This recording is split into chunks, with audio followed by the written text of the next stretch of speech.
नासदासिन्नो सदासि तदानीं नासिद्रजो नो व्योमा परो यत् किमाव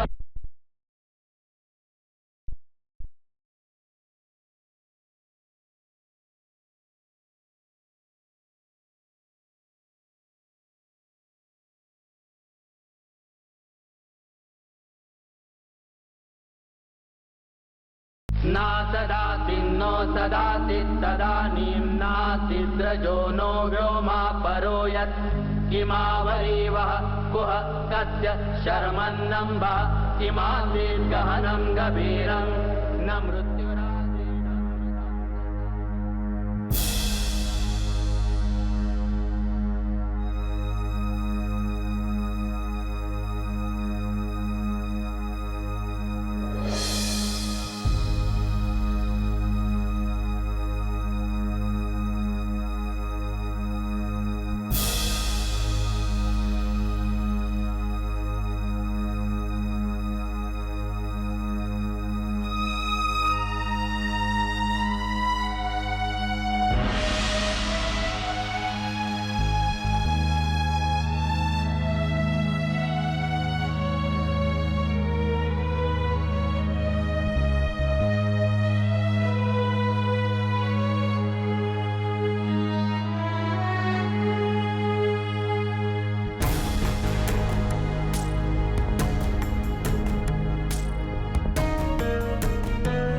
ह्या मूर्ती ह्या स्थानावर बऱ्याच मोठ्या असल्या पाहिजेत, म्हणजेच खालून बघितल्यावर ह्यांच्यातला कोरीवपणा आणि सगळी वैशिष्ट्य दिसली पाहिजेत. आचार्य, महाराजांकडून बोलावणं आलंय. तंजावूरमध्ये एक भव्य मंदिर बांधण्यासाठी महाराजांनी तुम्हाला बोलवलंय. असं दिसतंय गुरु ईशान शिवानी खास करून तुमचं नाव सुचवलंय. त्यांनी केव्हा बोलावलंय मला? त्वरित आजच. त्वरित? आज? आजच. मला आदेश आहे की मी परतायचं ते तुम्हाला घेऊनच. राज्याधिकारी, महाराजांसाठी मंदिराची निर्मिती मोठा सन्मान आणि प्रतिष्ठेचा विषय आहे, किंतु आमच्यासाठी हे छोटंसं मंदिरच कमी महत्वपूर्ण नाहीये. हे पण एक ईश्वराचं स्थान आहे. खरंय, मी हे मंदिर पण अधुरं सोडून नाही जाऊ शकत. बिलकुल खरंय राज्याधिकारी. मंदिराच्या निर्मितीसाठी धनाचा प्रबंध सरळ नाहीये. असं पण निर्माण कार्य बऱ्याच दिवसांपासून थांबूनच होतं. उत्तम चोलांच्या हत्यारांच्या जमिनीच्या लिलावानंतर मग जेव्हा धनाची प्राप्ती होत गेली, बस त्यानेच निर्माण कार्य परत सुरू होत आहे. आता आम्ही हे कसं थांबवायचं? असं आहे, हे एका मामूली साधारण गावातलं साधारण असं मंदिर आहे. हे कोणी दुसरा वास्तुकार पण पूर्ण करू शकतो. माझं काम कोणी दुसरा नाही, फक्त मीच पूर्ण करू शकतो. किंवा माझ्या मृत्यूनंतर मग माझा हा शिष्य. मी अजून मेलो नाहीये. शिवाय हे मंदिर पूर्ण व्हायला अजून वर्षभर लागेल. राज्याधिकारी, आम्हास खेद आहे, किंतु तुम्हाला बघा महाराजांना हे सूचित करावंच लागेल की आम्ही आणखी 1 वर्ष तरी आमच्या वास्तुशिल्पकारास नाही पाठवू शकत, जोपर्यंत आमचं हे मंदिर पूर्ण नाही होत आहे. आता ऐका, तुम्ही मुळीच माझं म्हणणं समजत नाही आहात. मला हुकूम आहे की मी यांना सोबत घेऊनच परतायचं. जर तुम्ही कोणी या बाबतीत नकार दिला तर मी माझ्या थोड्या शिपायांना घेऊन येईन आणि या माणसास इथनं जबरदस्तीनं घेऊन जाईन. मला नाही वाटत की तुम्हा लोकांची अशी इच्छा आहे. पण असं दिसतंय तुम्ही हे नाही समजत आहात की तुम्ही एका महत्त्वपूर्ण ब्रह्मदेय गावच्या महासभेशी बोलत आहात, एखाद्या मामूली शेतकरी किंवा गावच्या उराशी नाही. मला उच्च अधिकाऱ्यांनी खूप विचार करूनच इथे पाठवलंय. मी त्यांच्या हुकमांचं पालन करीन अवश्य आणि या माणसाला इथनं घेऊनच जाईन. जर तुम्हा लोकांसारखं दुसऱ्या सभा आणि ऊर व्यवहार करायला लागले, मग महाराजांच्या विशाल मंदिराची निर्मिती कशी पूर्ण होणार? आचार्यांना तुम्ही बलपूर्वक नेण्याचं दुस्साहस नाही करायचं. जर त्यांना स्पर्श पण केला तुम्ही, तर तुम्हाला सर्वप्रथम माझ्याशी निपटावं लागेल. ऐका, हिंसेने कोणालाच लाभ नाही होणार. सभापती, तुम्ही मला महाराजांजवळ जायची आणि त्यांच्या समोर माझं म्हणणं ठेवण्याची अनुमती द्या. ते न्यायप्रिय व्यक्ती आहेत, जरूर आपलं म्हणणं ऐकतील. खरं आहे, अशा अवस्थेमध्ये तर. आणि तुम्ही आमच्या सभेतर्फे महाराजांसाठी एक संदेश इथनं न्यायचा. म्हणावं असं त्यांना, ब्रह्मदियाशी हा असा व्यवहार चांगला नाही. जर त्यांनी आमच्यावर दबाव टाकला की आम्ही मंदिराचं निर्माण कार्य पूर्ण बंद ठेवायचं, तर आम्ही पण त्यांच्यासाठी कर जमवणं बंद करणार. मग भविष्यामध्ये ह्याचा परिणाम काहीही झाला, आम्ही पण त्याचा सामना करायला तयार राहणार. यांच्याबरोबर तू पण जा. आणि लक्षात ठेव, प्रत्येक सुंदर रूपाच्या मागे तुझी दृष्टी लावून नको फिरूस. जेव्हापासून माझ्या भावाच्या हत्यारांची संपत्ती मी जप्त केलीये, तेव्हापासून तुमची सभा मला अविश्वासाच्या नजरेने बघायला लागलीये. हे अनुचितच नाही, असभ्यता आहे. हत्यारांना कुठलाच दंड दिल्याशिवाय तर सोडून नाही देत आहेत. शिवाय आता हा कर न जमवण्याचा विषय, हे सर्व काय काय ते लोक वेडे नाही नाव झालेत?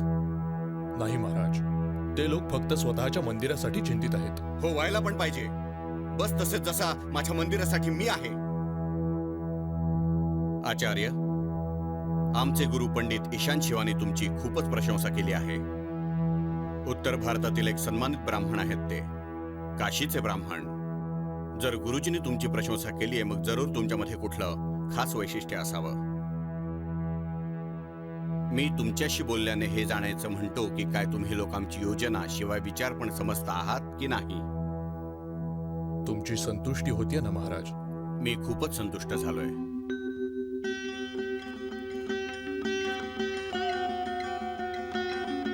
प्रणाम आजी माते. तर मग मला अनुमती द्यावी महाराज, म्हणजे मी गावी परत जाऊन अधुऱ्या मंदिराचं काम पूर्ण करू शकेन. एकदा का तिथलं काम संपलं, मी त्वरित तुमच्या सेवेत उपस्थित होईन. मंदिर पूर्ण व्हायला किती समय लागेल? महाराज, आमच्या जवळ कारागीर आणि शिल्पकारांची खूपच कमतरता आहे. हा तिरुमलाई एक खूप चांगला मूर्तिकार आहे, पण ह्याला मजदूरांच्या देखरेखीचं काम पण सांभाळावं लागतं. आणि माझ्या विचाराने हे मंदिर पूर्ण करण्यामध्ये 1 वर्ष तरी अजून लागेलच. हा वेळ खूपच जास्त आहे. ठीक आहे, जर आम्ही मजदूर आणि श्रमिक इथनं पाठवले तर काय 3 महिन्यांमध्ये तुम्ही ते काम पूर्ण करू शकाल? होय महाराज, पण ह्यात एक अडचण आहे. बाहेरून आलेले श्रमिक आणि कारागिरांची राहायची आणि खानपानाची व्यवस्था करणं आमच्यासाठी संभव नाही होणार. हो, सर्व होईल ते. तुम्ही फक्त ह्या बाबतीत लक्ष द्या की शीघ्रच त्या मंदिराचं काम पूर्ण व्हावं. खरोखर तुम्ही खूपच दयाळू आहात महाराज. सभापती हा समाचार ऐकून खूप खुश होतील. आचार्य, आमच्या योजनेवर विचार करीत राहा जरा. एखाद्या मोठ्या उंची गोष्टीविषयी विचार करा, अशी जशी की तुम्ही केव्हाच स्वप्नामध्ये त्याची कल्पना पण केली नसावी.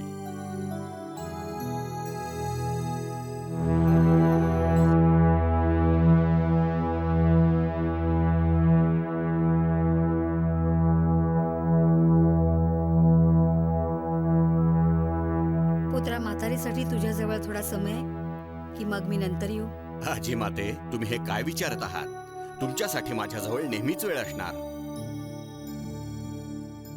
तुझ्या व्यवहारावरून असं वाटत नाहीये? माझ्याकडून काय चुकलंय सांगा आजी माते. या नव्या वास्तुशिल्पकारास बोलवलं? मी हे पण ऐकलंय, गुरु ईशान शिवानी खास मुद्दामूनच निवड केली त्याची. असं आहे, तुमच्या वास्तुशिल्पकाराने जो नमुना केला आहे, मला नाही वाटत तो काकांच्या स्मारकासाठी उपयुक्त आहे.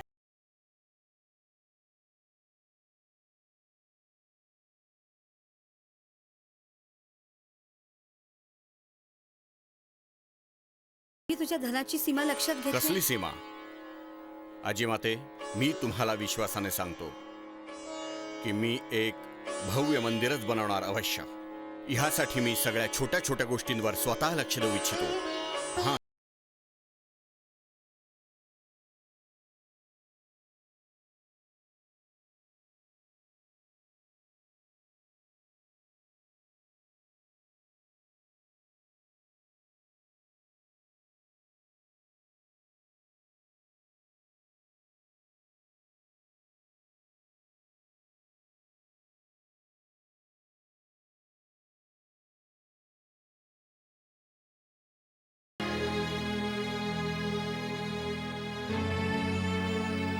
पुत्रा, राजमातांना तू अंधारात नको ठेवूस.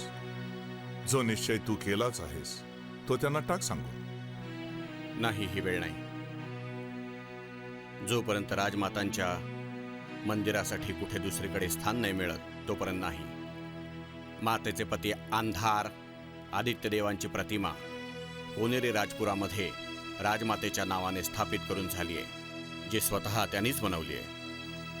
तरी जेव्हा माहीत होईल त्यांना की तंजावूरमध्ये स्वतः त्यांनी निवडलेल्या स्थानावर तू कुठलं दुसरंच मंदिर बनवतेस, तेव्हा त्यांना खूप दुःख होईल. गुरुदेव, मला पूर्णरित्या असह्य वाटतंय. मला मुळीच दुःखी नाही करायचं त्यांना. हो,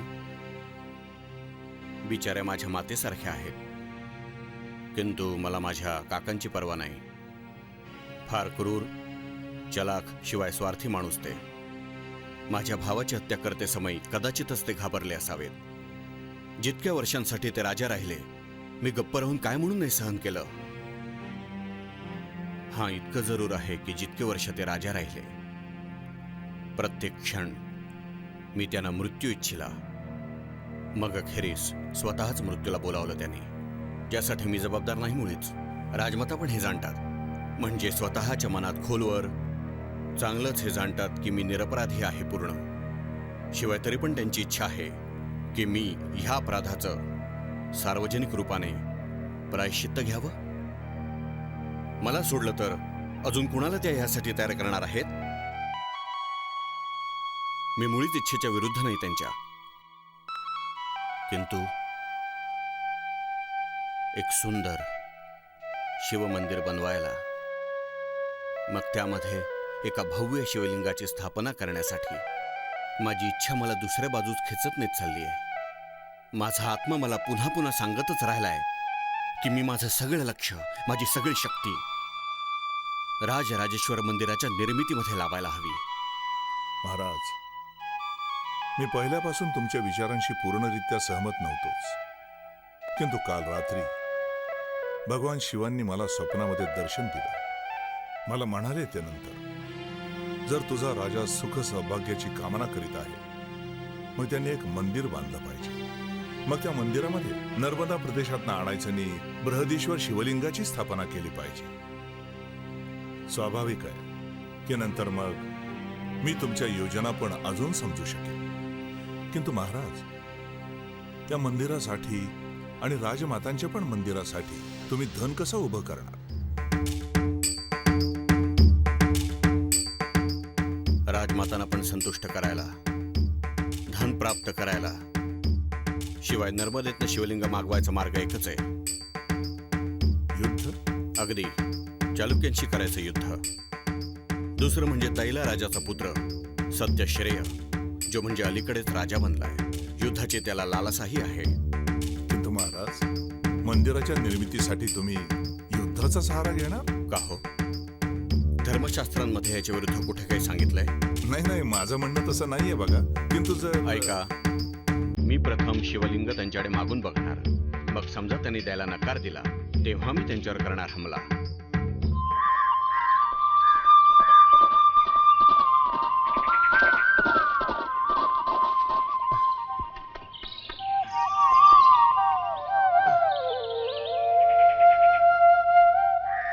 मंदिराचा नमुना तयार आहे महाराज. हा बघा, मी याला अंतिम रूप दिलं आत्ताच. प्रथम तुम्हाला नदीचं थंड पाणी प्यायचंय महाराज. अरे भाऊ, मी युद्धाच्या मैदानातून सरळ इथे पाणी प्यायला नाही आलोय. दाखवा जरा.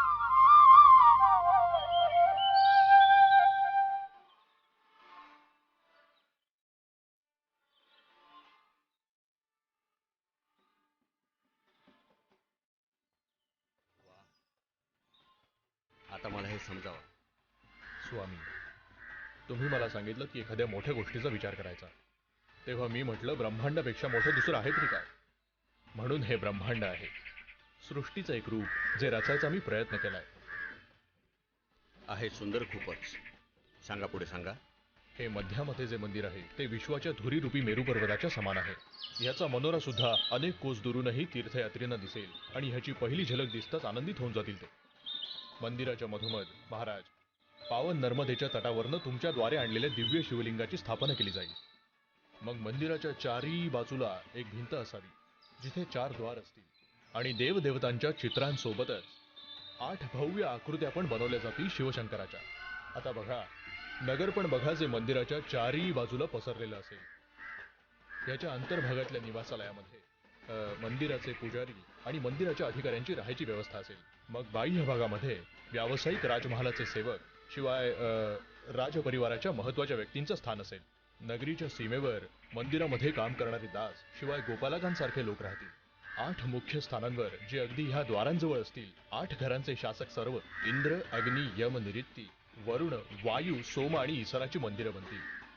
अशा तऱ्हेने हे पूर्ण ब्रह्मांड बनेल महाराज. सुंदर, अतिसुंदर. स्वामी, मला नाही वाटत की आजच्या पूर्वी केव्हाच इतका मोठा विचार केला असावा कोणी. ह्याच्यावर म्हणजे अपार धन खर्च होईल. जा बघू. आचार्य, बाहेर जाऊन बघा त्या गाड्यांमध्ये काय लादलेलं आहे. सोनं, चालुक्यांचं सोनं. हे सोनं मंदिर बनवायला आणि एका नव्या सृष्टीची रचना करण्यास उपयोगी पडेल. ह्या सोन्यासाठी आम्ही अनेक प्राण्यांची आहुती पण दिली. आता वेळ नाही लावायचा. शीघ्रच मंदिराचं काम सुरू करा, त्वरित. गुरुदेव,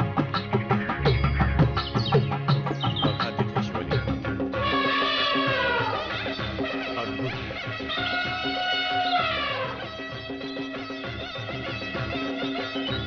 ह्याचा अभिषेक केव्हा करायचा? स्थापनेच्या पूर्वी. त्याच्या स्थापनेमध्ये खूपच सावधानी बाळगावी लागली.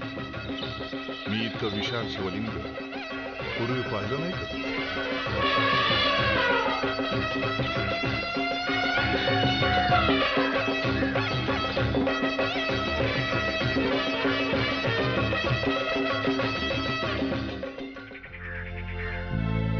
यावं गुरुदेव.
माझं समस्त ज्ञान आणि तुमच्या समस्त संपत्तीपेक्षा अधिक भक्ती या एका गीतामध्ये आहे महाराज. अहो भक्त महाराज, काय तुम्ही कुठलं असं दुसरं भजन जाणता का हो? हे तुम्ही कुठे शिकलात? चिदंबरम मध्ये स्वामी, तीर्थयात्रींकडून. अप्पर स्वामींचं हेच एक भजन लोक जाणतात स्वामी. लोक असं सांगतात की तिन्ही संतांची सगळी भजनं लुप्त होऊन गेली. ठीक आहे.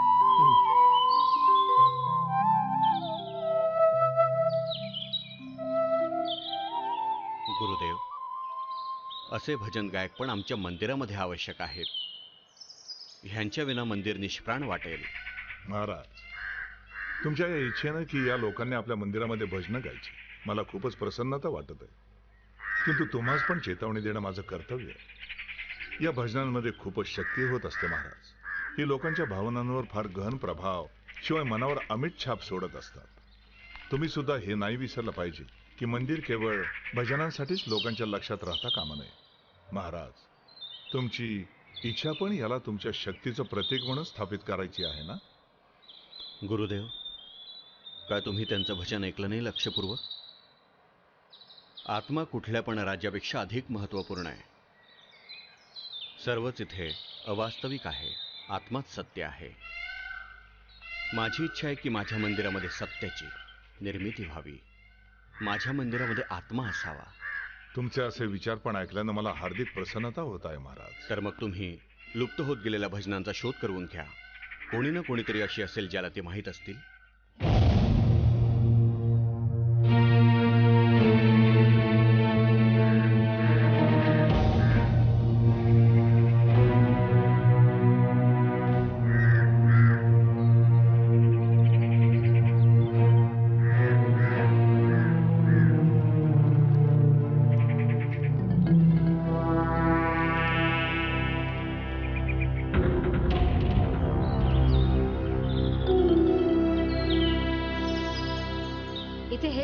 चाललं आहे?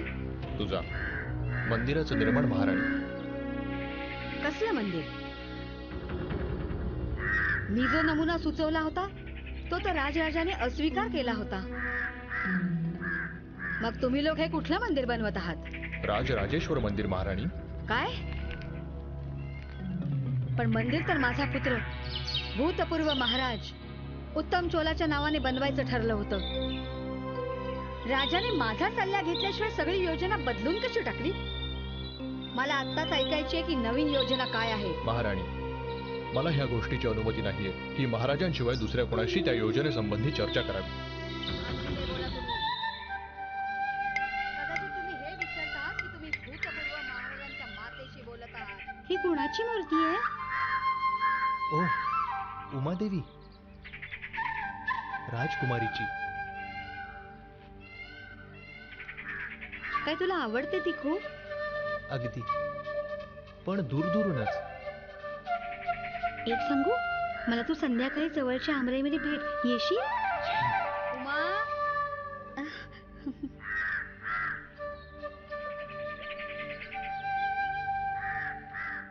गुरुदेव प्रणाम. आयुष्यमान भाव. तुम्ही मला बोलावलं होतं. भजनांच्या संबंधी तुम्हाला माहिती मिळाली? ही नंतरची गोष्ट आहे. तुम्ही काय ऐकलंय?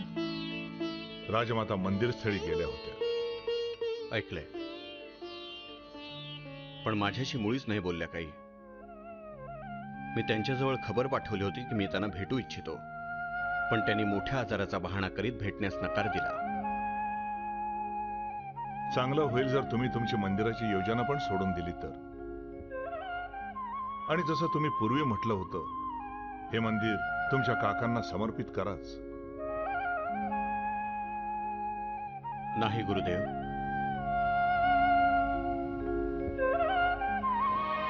आता फक्त मंदिर माझंच ते. राजराजेश्वर बृहदेश्वर मंदिर. माझी सत्ता महादेवासोबत नयनारच्या प्रती माझ्या भक्तीचं प्रतीक. जर मी समजा मंदिर माझ्या काकांच्या स्मृतीमध्ये बनवतो, मग याचा अर्थ असा होईल की मी उत्तम चोलाच्या मूल्यांचा सुद्धा स्वीकार करतो. माझी इच्छा नाहीये पवित्र शिवलिंगावर दुष्ट दुरात्म्याचा कुठला परिणाम व्हावा.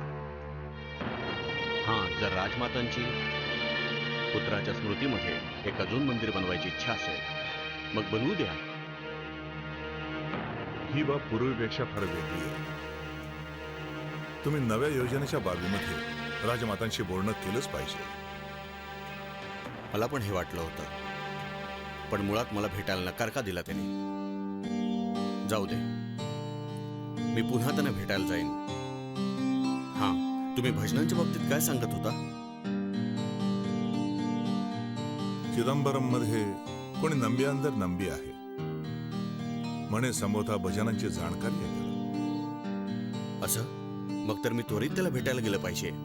किंतु राजमाता वाट बघू शकतात त्या.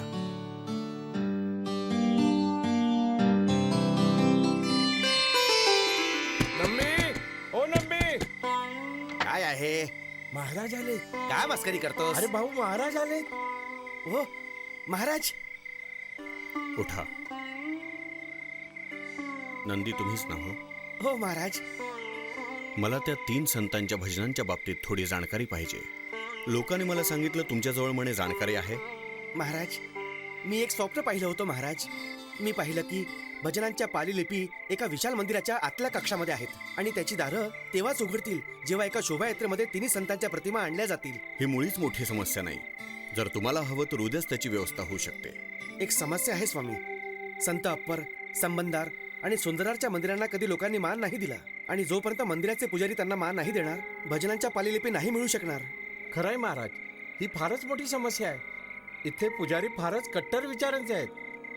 तू पुजाऱ्यांना ते संदेश दे बघू की हा आमचा आदेश आहे. नाही म्हटल्यास आम्ही त्या पुजाऱ्यांना काढणार आणि नव्या पुजाऱ्यांस मंदिराचं काम सोपवणार. जशी आहे. गुरुदेव, तुम्ही शोभायात्रेच्या विषयामध्ये तिथी निश्चित करा. यावर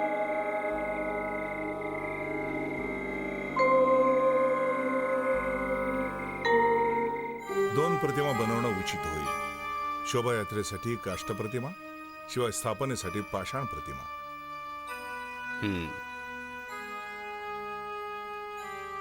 पण ह्यामध्ये तर फारच समय लागणार आहे. नाही नाही, इतका समय नाही लागणार. तिरुमलाई एक कुशल आणि उत्साही मूर्तिकार आहे. अशी खोटी प्रशंसा करीतच या कारागिरांची डोकी खराब केली आहेत. काय झालंय? याचे हात पाय का बांधलेत? हा मुलगा उमा बरोबर एकांतात सापडला आहे. ती म्हणते ती याच्या कामावर मोहित होती, याच्यावर कृपाळू होती, ज्याचा या मुलाने अकारण फायदा उचलला आहे. मी मागणी करते याला कडक शिक्षा मिळाली पाहिजे. काय हो आचार्य, काय हे सत्य आहे? महाराज, तिरुमलाई गुणी शिल्पकार जरूर आहे, पण वागणुकीबद्दल या जगाच्या अजाण आहे. छोट्या गावातून आलेला भोळा भाबडा मला काय सांगायचंय की राजकुमारीने ह्याच्या भोळेपणाचा फायदा उचललाय? बघा, प्रेम आणि निष्ठेच्या कारणाने हा राजकुमारीवर केव्हाच दोष नाही लावणार, पण सगळा दोष स्वतःच्या डोक्यावर घेईल. माझ्या हिशोबाने जे सत्य आहे मी तुम्हाला सांगितलंय. बोल तिरुमलाई, काय हे सत्य आहे की तू राजकुमारी सकट एकांतामध्ये म्हणे सापडलास? खरंय महाराज, हे खरंय. पण काय? मी नाही महाराज, मुळीच काय नाही. जर हे खरं आहे मग मी तुला सुळावर चढवीन. नाही, असं नका करू महाराज. हा माझा सर्वात कुशल मूर्तिकार आहे. हा नाही राहिला मग मंदिरासाठी बनवण्यात येणाऱ्या प्रतिमांच्या कामावर पण परिणाम होईल. शिवाय मग हा एकटाच ह्या घटनेसाठी दोषी आहे. हा राजघराण्याच्या सन्मानाशी खूप वाईट पद्धतीने खेळलेला आहे, म्हणून याची शिक्षा आहे मृत्यू. आचार्य, मी ह्या मामल्यामध्ये असाही आहे. जा घेऊन ह्याला. माझी कामना आहे की असं मुळीच घडलं नसावं.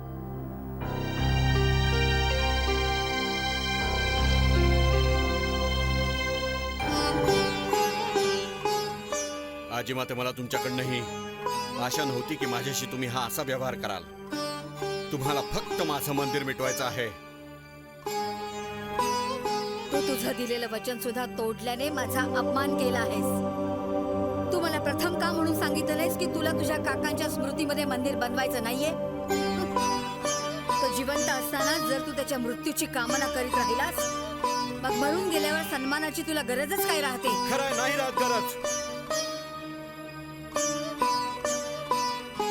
ह्यासाठीच मला जाणवू पण लागलं होतं की दुष्ट अशा त्या माणसाच्या भस्मांवर मंदिर बनवणं वचन तोडण्याच्या तुलनेमध्ये फार मोठं पाप आहे. जेव्हा काकांची हत्या केली गेली तेव्हा तुम्ही मला जबाबदार धरलं. हो, कारण मी केव्हा केव्हा विचारांमध्ये तशी इच्छा केली. आणि आता मात्र तुम्हाला माहित होऊन गेलंय मी अपराधी नाहीच आहे, तरी मी मात्र एका अपराध्यासारखं सर्व चूक सहन पण केलंय. तुम्ही केव्हाच वाईट दुष्कर्मांच्या बाबतीमध्ये प्रश्न नाही केला जी तुमच्या पुत्राने केलीत. बोला का हो? माझ्या भावाची हत्या झाल्यावर काय तुम्ही केव्हा त्याच्या स्मृतीमध्ये मंदिर बनवण्याची सूचना पण दिली? म्हणून तिरुमलाईचा मृत्यू पण फक्त माझं काम थांबवण्याची एक चाल आहे. पण तुम्ही लक्षात ठेवा, हे समजा आता मंदिराच्या मामल्यामध्ये कशाही प्रकारची मला अडवणूक झाली, मग मी सहन नाही करणार अजिबात.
राजराजा किंवा त्यांच्या वेळच्या चोल समाजाविषयी अजूनपर्यंत तसं थोडंच कळू शकलेलं आहे. ही कथा त्याच थोड्याशा पुराव्यांवर आधारित आहे. राजराजांचा मुलगा राजेंद्र चोलने बंगाल जिंकल्यानंतर विजय प्रतीकाच्या रूपात स्वतःचं मंदिर नगर गंगई कोंडम चोलपुरम बनवलं. नंतर चोल समाजामध्ये भारतातील दुसऱ्या हिस्स्यांप्रमाणेच ती प्रक्रिया सुरू झाली, ज्याला खालनं उभा राहिलेला सामंतवाद म्हटला जातो. या काळामध्ये गावचे सरदार राजासाठी शेतकऱ्यांकडून कर वसूल करू लागले. ग्रामसभेचा प्रभाव घटतच गेला. या सगळ्याचा विचार करून असं म्हणू शकतो की भारत, विशेष करून दक्षिण भारताचं सोनेरी युग राजराजाच्या शासनंताबरोबरच 1000 इसवी सनाच्या आसपास समाप्त झालं.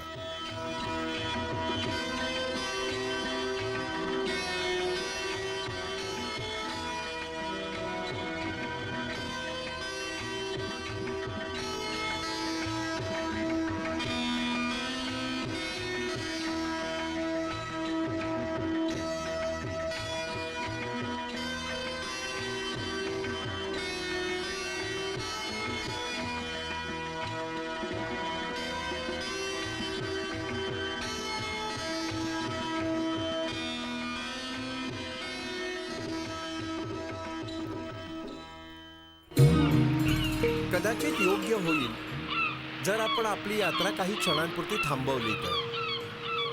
मग जरा वळून मागं बघायचं.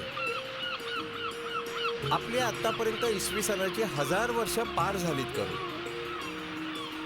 या 1000 वर्षांमध्ये किती उतार चढाव आलेत हिंदुस्थानामध्ये. बाह्य दुश्मनांचे किती हमले गेलेत होऊन, किती आतमधली बर्बादी होऊन गेली. बरं, पण हा एक उत्साही देशप्रेमी जीवनाचा जमाना होता, ज्यामध्ये एक उमेद होती. जगामध्ये चारी बाजूला पसरण्याची शक्ती होती. इराण, चीन, युनान शिवाय मध्य आशियाशी संबंध वाढले. मग पूर्वी समुद्रांच्या बाजूला फैलाव होत गेला, ज्याच्यामुळे हिंदुस्थानी वसाहती स्थापित होत गेल्या. सोबत हिंदुस्थानी सभ्यतांनी पण आपल्या देशाच्या सरहद्दी सुद्धा पार केल्या. दक्षिण पूर्व आशियामध्ये वसाहती स्थापित करणारी दलं दक्षिण भारतातनं गेली. उत्तर शिवाय दक्षिण दोघं मिळून जीवनाच्या या साहसभरीत प्रवासावर निघाले. शिवाय एक दुसऱ्याची ताकद आणि उत्साह वाढवत राहिले. हिरण्यगर्भात् समवर्तताग्रे भूतस्य जातः पतिरेक आसीत् सदाधार पृथिवीं द्यामुते मां कस्मै देवाय हविषा विधेम.